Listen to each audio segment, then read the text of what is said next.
બે આંકડાની સંખ્યા જેનો એકમનો અંક 1 હોય તેનો વર્ગ કરવો. આ પણ બહુ મજા આવે એવી મેથડ છે. સપોઝ આપણે 21નો વર્ગ કરવો છે તો 21ની આગળ 20 છે તો 20નો વર્ગ 400. 400 કર્યા પછી તેમાં 20 વત્તા 21 41 ઉમેરો એટલે તમારો જવાબ 441 આવી જશે. સપોઝ તમારે 11નો વર્ગ કરવો છે તો 11ની આગળ છે 10, 10નો વર્ગ 100, 100ની અંદરમાં તમારે 10 વત્તા 11 એટલે કે 21 ઉમેરવાના છે એટલે કે તમારો જવાબ 121.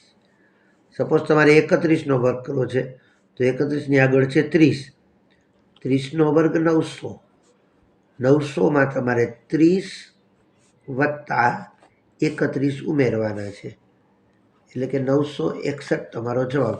આ તો આપણે સમજાવીએ છીએ એટલે આ રીતે લખીએ છીએ, પછી ફાવટ આવી જાય તો ડાયરેક્ટ પણ લખી શકો. જેમ કે 40 છે તો 40નો વર્ગ 1600, એમાં તમારે 40 વત્તા 41 એટલે કે 81 ઉમેરવાના છે તો 1600 વત્તા 81, 1681 તમારો જવાબ.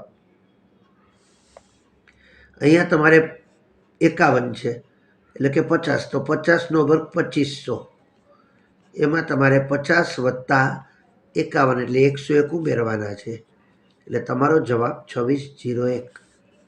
હવે 71 71, 71ની આગળ છે 70, 70નો વર્ગ 77 4900, એમાં તમારે